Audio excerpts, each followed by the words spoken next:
नमस्कार बच्चों, मेरी पहली वीडियो में आप लोग देख चुके हैं एक्सरसाइज 3.1 और 3.2 चैप्टर है linear equation in two variable, दो चर वाले रैखिक समीकरण। जिन बच्चों के पास अभी तक मेरी 3.1 3.2 एक्सरसाइज नहीं पहुंची है वो मेरे चैनल को सब्सक्राइब करके उसमें लिंक है उससे देख सकते हैं। और तो जो बच्चे देख सकते हैं, और इसके बाद जो शुरू कर रहा हूं मैं आज शुरू कर रहा हूँ एक्सरसाइज 3.3 एंड 3.4, जिसमें दो विधियां हैं। मैंने कल आपको 5 विधियां, मैंने जो नया पहला वीडियो था उसमें मैंने 5 विधियां आपको नोट कराई हुई थी कि उन 5 विधियों से दो समीकरण, दो चर वाले रैखिक समीकरणों को सॉल्व किया जाता है। उन 5 विधियों में से कल मैंने आपको एक विधि बताई गई थी, आज मैं आपको दो विधियां बताऊंगा, प्रतिस्थापन विधि और विलोपन विधि। देखिए, मैं पहले बता रहा हूं प्रतिस्थापन विधि। ये एक मैंने क्वेश्चन लिखा हुआ है यहाँ पे, रैखिक समीकरण को प्रतिस्थापन विधि से हल कीजिए। तो ये आपको दो समीकरण दिए हुए हैं, पहला और दूसरा। ये दोनों समीकरण आपको दे रखे हैं और कहा जा रहा है कि इनको प्रतिस्थापन विधि से हल कीजिए। देखिए, मैं आपको सीधे मेथड बता रहा हूं। आपको कोई विधि की पर्टिकुलर चीज याद नहीं रखनी है, उसका सिर्फ नाम याद रखना है, क्योंकि वो नाम में जो कहता है वही काम उसमें करना होता है। ठीक है, पहली जो विधि कल मैंने पहले वीडियो में जो बताई थी वो बताई थी ग्राफीय विधि। ग्राफीय विधि माने ग्राफ पे बनेगी, उससे सॉल्यूशन किया था। आज बता रहा हूं प्रतिस्थापन विधि। प्रतिस्थापन का मतलब होता है सब्स्टिट्यूशन। सब्स्टिट्यूशन माने कि प्रतिस्थापित करना, एक वेरिएबल को दूसरे वेरिएबल के स्थान पर प्रतिस्थापित कर देना। तो इन शॉर्ट आप मेथड सीखे। सबसे पहले जो काम होता है वो ये होता है कि हम किसी एक इक्वेशन को ले लेते हैं। जैसे मान लीजिए मैं समीकरण 1 को ले रहा हूं, आप 2 को भी ले सकते हो, 1 को भी ले सकते हो। किसी भी एक समीकरण को लेके एक वेरिएबल का मान दूसरे वेरिएबल में निकाल लिया जाता है। देखिए कैसे, समीकरण 1 से, ध्यान दीजिएगा इस मेथड पे जो मैं कर रहा हूं। प्रतिस्थापन विधि के हर मेथड में आपको यही क्वेश्चन करना, यही मेथड करना है किसी भी प्रकार के क्वेश्चन में जो प्रतिस्थापन विधि से सॉल्व होता है। ठीक है, प्रतिस्थापन विधि से सॉल्व करने का यही एक मेथड है। इस मेथड को ठीक से समझिएगा। मैं क्या कर रहा हूं, मैंने लिया है समीकरण 1 से, तो मैं 1 लिखूंगा यहां सबसे पहले, इक्वल्स टू 14 लिख दिया। अब देखिए, इससे मैं क्या निकाल रहा हूं, मैंने बोला किसी भी एक वेरिएबल का मान दूसरे के पदों में निकाल लिया जाता है। मैं यहां से y का मान निकाल रहा हूं x के पदों में। तो जब y का मान आप निकालोगे तो x को इधर ट्रांसफर करेंगे, x इधर प्लस का है तो इधर जाएगा तो माइनस का हो जाएगा। इसको डाल देते हैं नंबर 3। इतना काम कर लिया आपने। इतने काम करने के बाद आपसे क्या कहा जा रहा है, विधि कौन सी है, प्रतिस्थापन। प्रतिस्थापन माने कि वेरिएबल को प्रतिस्थापित कर देना, एक की जगह दूसरा वेरिएबल वहां पे पुट कर देना। अब हम क्या करेंगे, जिस समीकरण से हमने वैल्यू निकाली है, ध्यान देना, जिस समीकरण से आपने वैल्यू निकाली है, ठीक है, दूसरे समीकरण में वो वैल्यू लगाई जाएगी। अगर आप पहले से निकाल रहे हैं तो दूसरे में मान रखेंगे, दूसरे से निकालोगे तो पहले में मान रखोगे। ये इसमें एक विशेष चीज है जो आपको ध्यान में रखनी होगी। अब देखिए, मैंने चूंकि यहां समीकरण 1 से निकाला हुआ है तो मैं क्या करने वाला हूं कि समीकरण 3 से y का मान समीकरण कौन से में रखूंगा, 2 में रखने पर, ठीक है।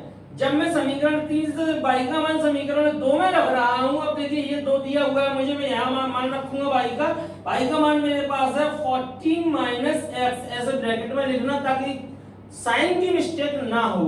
मैं बार बार यही चीज कहता रहता हूं अपने वीडियो में कि जहां माइनस हो वहां ब्रैकेट का यूज करें ताकि साइन की मिस्टेक ना हो। अब ये हम ब्रैकेट खोलते हैं, जब ब्रैकेट खोलते हैं और बाहर अगर माइनस का साइन होता है तो अंदर के साइन चेंज हो जाते हैं। तो -14 प्लस का x इक्वल्स टू 4, x और x ऐड होके 2x हो जाएगा, ये 4 है, ये माइनस के 14 इधर जाएंगे तो प्लस के 14 हो जाएंगे। 2x इक्वल्स टू हो गया आपका 18 और x इक्वल्स टू हो गया 9, 2 से डिवाइड करते x की वैल्यू आ गई, सिंपल है। अब x की वैल्यू आपकी मर्जी हो उस इक्वेशन में रख लो, पाई की वैल्यू आ जाएगी। आप x की वैल्यू फर्स्ट में रख लो, पाई की वैल्यू आ जाएगी, x की वैल्यू 2 में रख लो, पाई की वैल्यू आ जाएगी। लेकिन सबसे सरल तरीका होता है कि x की वैल्यू इक्वेशन नंबर 3 में लगाई जाए, ठीक है। तो आप x की जो वैल्यू निकली हुई है वो इक्वेशन 3 में रख दीजिए, तो आपके सामने पाई की वैल्यू निकल के आ जाएगी। देखिए अब मैं यहाँ लिख रहा हूं कि x का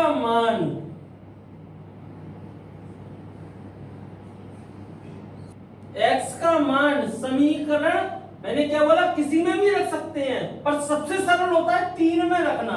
तो मैं 3 में रख रहा हूं, 3 में रखने पर ये लगाया मैंने x का मान समीकरण 3 में।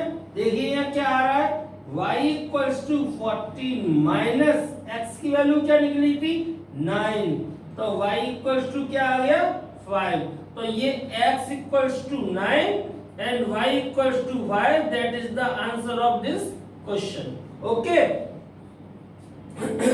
अभी मैं आपको एक बार इस मेथड को दोबारा से समझाता हूं, बहुत तेजी से समझाऊंगा, समझने की कोशिश करना, ठीक है। क्योंकि जो बच्चे मुझे जानते हैं, जो बच्चे मुझसे पढ़ चुके हैं, उन्हें मालूम है कि मेरी स्पीड बोलने की बहुत तेज है, बहुत तेजी से समझा देता हूं। जब मैं समझाता हूं तो कई प्रकार से समझाता हूं, अभी वीडियो में समझा रहा हूं तो हो सकता है आपको प्रॉपर समझ में ना आ रहा हो, पर जब आप मुझसे फेस टू फेस समझाएंगे तो आपको प्रॉपर एक एक पॉइंट समझ में आएगा कि मैं कैसे पढ़ाता हूं।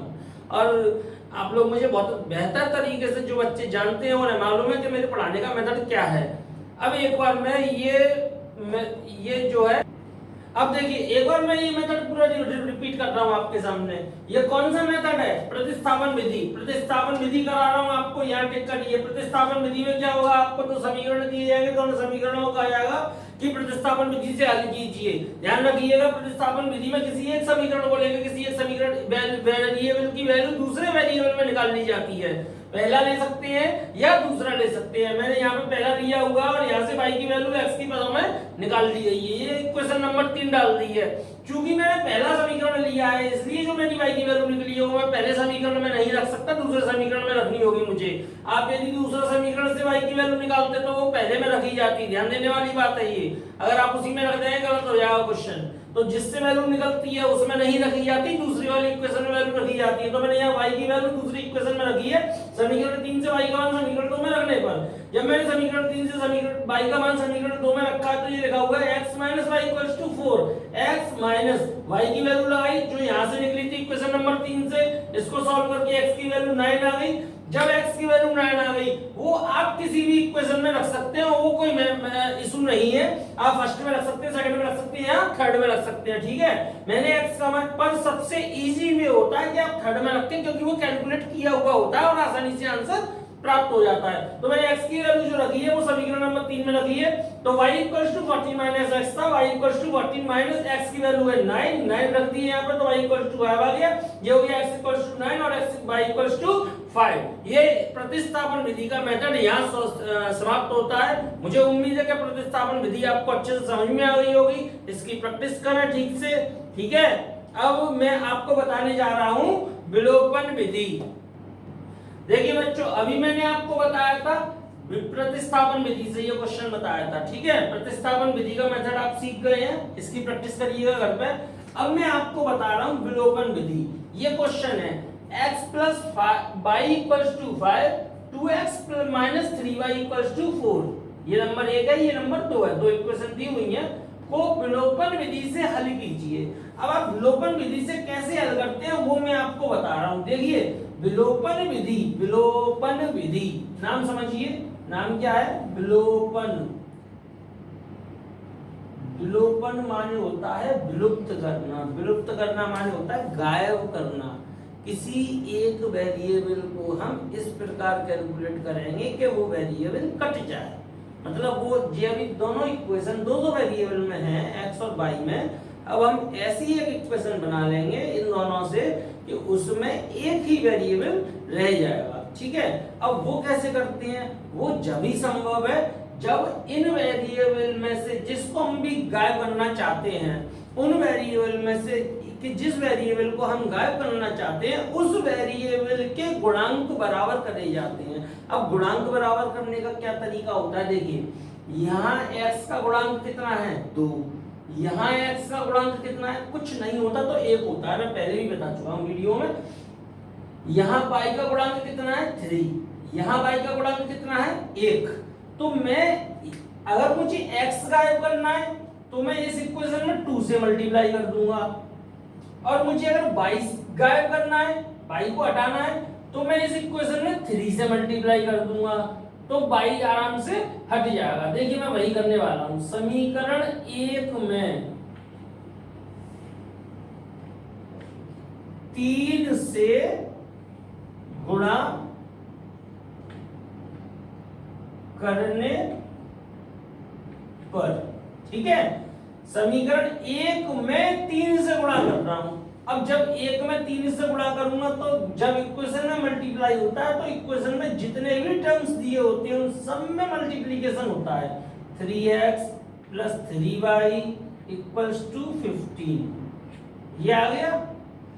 दूसरा उसमें कुछ नहीं करना क्योंकि उसमें ऑलरेडी 3 है, हमें वही तो गुणांक इक्वल करने थे y के, वो हम कर चुके। दूसरी इक्वेशन को हम ऐसे ही लिख देते हैं 4। अब आप जब इनको ऐड करेंगे, देखिए अगर अपोजिट साइन हो तो जोड़ लीजिए, और अगर सेम साइन हो तो घटा दीजिए, क्योंकि हमारा जो ऑब्जेक्ट है, जो उद्देश्य है, वो उद्देश्य है इनको काटना, और काटने के लिए हमारे पास अपोजिट साइन होना अति आवश्यक कार्य है। तो मेरे पास ऑलरेडी जो है अपोजिट साइन है, तो मैं यहाँ लिखूंगा जोड़ने पर, ठीक है बच्चों। जब मैं इसको जोड़ूंगा तो 3y से 3y कैंसिल हो जाएगा, 3x plus 2x 5x, 15 plus 4 15 plus 15 नहीं है 5 है, हाँ 15 है, 15 प्लस 4 19, तो x इक्वल्स टू आ जाएगा 19/5। देखिए कितनी आसानी से x की वैल्यू निकल के आपके सामने आ गई है ना। अब आपको क्या करना है, जो x की वैल्यू आ चुकी वो आप 1 में या 2 में किसी में भी रख लीजिए जो आपको आसान लगे, और उससे कैलकुलेट करके y की वैल्यू आ जाएगी। अब मैं क्या करने वाला हूं, x का मान, मुझे तो समीकरण 1 अच्छा लग रहा है, मैं समीकरण 1 में ही रख रहा हूं भाई। 1 में रखने पर अच्छा इसलिए लग रहा है क्योंकि उसमें कैलकुलेशन नहीं करनी है। समीकरण 1 में x का मान रख रहा हूं, x का मान है 19/5 प्लस y अपनी जगह पर है इक्वल्स टू 5।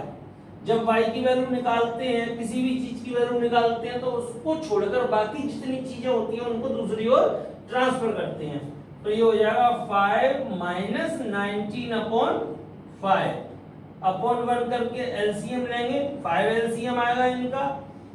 अब एलसीएम कैसे करते हैं, 1 का भाग 5 में दिया, 5वां जितनी बार भाग जाता है उसका ऊपर गुणा, तो 5 का गुणा 5 में 25 माइनस 5 का भाग 5 में दिया, एक बार जितनी बार भाग जाए उसका ऊपर गुणा 19, तो जी कितना आएगा y इक्वल्स टू 25 में से 19 जाएंगे तो कितने बचेंगे 6/5।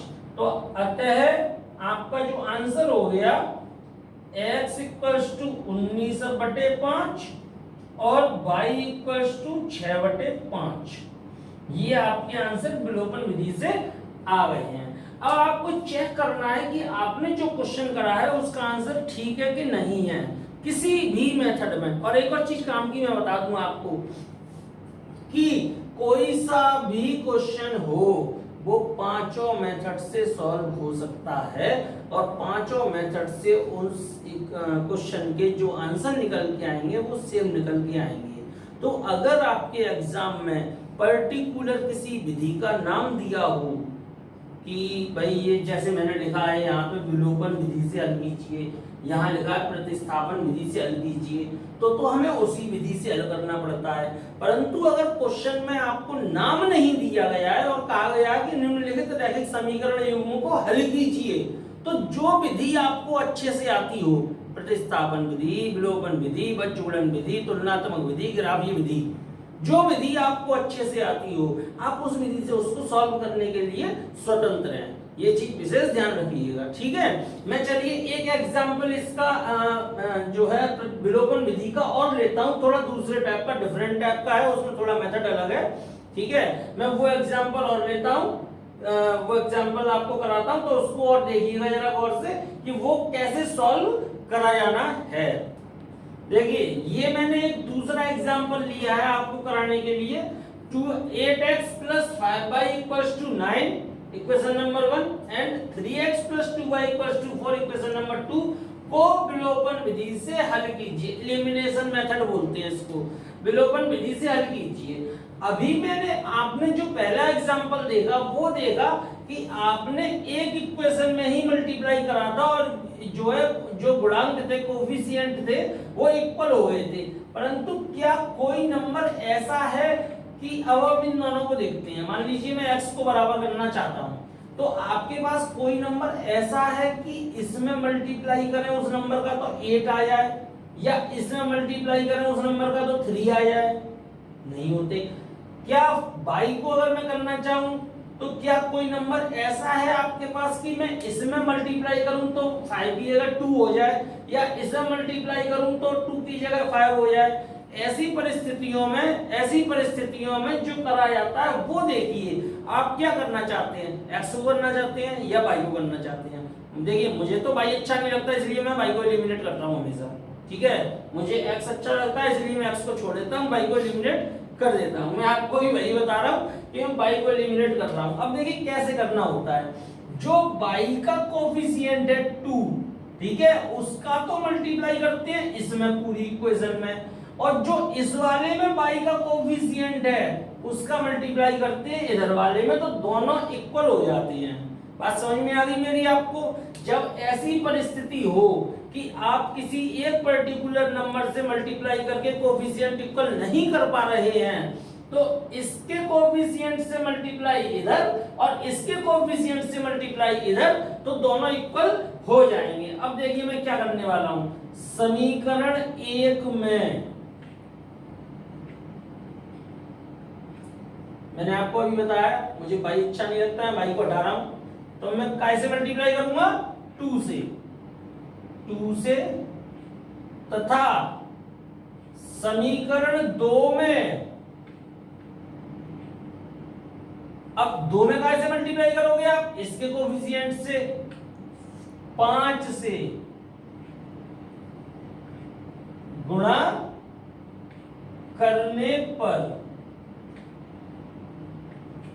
शायद मेरी बात आपको समझ में आ गई होगी जो मैंने बताई, कि जब ऐसा क्वेश्चन आपके सामने आया कि आप पर्टिकुलर नंबर से एक जो है इक्वेशन को बैलेंस नहीं कर पा रहे हैं, उसके कोफिशिएंट इक्वल नहीं कर पा रहे हैं, तो एक के कोफिशिएंट से मल्टीप्लाई दूसरे में, दूसरे के कोफिशिएंट से मल्टीप्लाई पहले में कर देते हैं, इस प्रकार। अब देखिए पहले में मैं 2 से मल्टीप्लाई कर रहा हूं, तो जब 8 में 2 से मल्टीप्लाई होगा तो क्या होगा, 16x प्लस 5 में मल्टीप्लाई किया होगा तो क्या होगा, 10y = 18।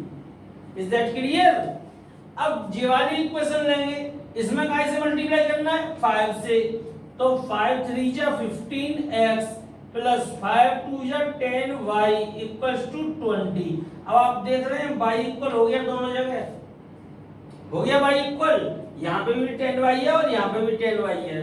परंतु यहाँ एक चीज है जो पिछले क्वेश्चन में नहीं थी, इसमें है, इसीलिए मैं बता रहा हूं आपको। इसमें साइन बिल्कुल एक जैसे हैं, तो ये कट नहीं सकते जोड़ने पर, तो हमें क्या करना पड़ेगा, यहाँ घटाने पर। जब साइन एक से होते हैं तो घटाते हैं, और जब अपोजिट साइन होते हैं तो जोड़ते हैं। अब देखिए घटाने पे क्या होता है, साइन चेंज हो जाते हैं, जो प्लस का होता है वो माइनस का हो जाता है, जो माइनस का होता है वो प्लस का हो जाता है। तो अब ये 10y कैसा हो गया, माइनस का, ये 10y कैसा है, प्लस का, तो कट जाएंगे जोड़ने पर। मतलब घटाने पर कट जाएंगे ये 16x है, ये माइनस का 15x है, तो x बचेगा केवल और इधर बचेगा माइनस के 2। देखिए आंसर आ गया आपका। ठीक है, अब इस x इक्वल्स टू माइनस 2 की वैल्यू 1 या 2 किसी में भी रख दीजिए, जो मर्जी है। मैंने पहले 1 में रखी थी, अब मैं 2 में रख रहा हूं। x का मान समीकरण 2 में रखने पर, ओके, x का मान समीकरण 2 में रखने पर। अब देखिए x का मान मैं समीकरण 2 में लगा रहा हूं, यहाँ 3x की जगह -2। मैंने बताया माइनस जब भी हो ब्रैकेट का यूज, ध्यान दीजिए मैथमेटिक्स का बेसिक कंसेप्ट है ये। 4 ये आपने शायद बचपन में नहीं सीखा हुआ है। बचपन से आपकी जो देखता हूं मैं यूपी बोर्ड वाले बच्चों को स्पेशली, उनका बेसिक बिल्कुल 0 होता है, वो लगभग 0 के इक्विवेलेंट होते हैं। उन्हें बेसिक नॉलेज नहीं दी जाती है टीचर्स के द्वारा, और हम जिस शहर में रह रहे हैं वहां तो बेसिक नॉलेज पर बिल्कुल ध्यान नहीं दिया जाता है। बच्चे बिल्कुल बेकार होते हैं, उन्हें पता नहीं होता कि कहां कैसे किन चीजों का इस्तेमाल करना है। ये ब्रैकेट बनाए गए हैं तो क्यों बनाए गए हैं, इनका इस्तेमाल कैसे किया जाना चाहिए। मैं आपको अपने हर वीडियो में स्पेशली ये बताता हूं कि जब भी माइनस आए तो ब्रैकेट का इस्तेमाल करिए, माइनस आए तो ब्रैकेट का इस्तेमाल करिए। ये छोटी छोटी चीजें हैं जो आप सीख लेंगे तो आपके मैथमेटिक्स में बहुत ज्यादा इंप्रूवमेंट हो जाएगा।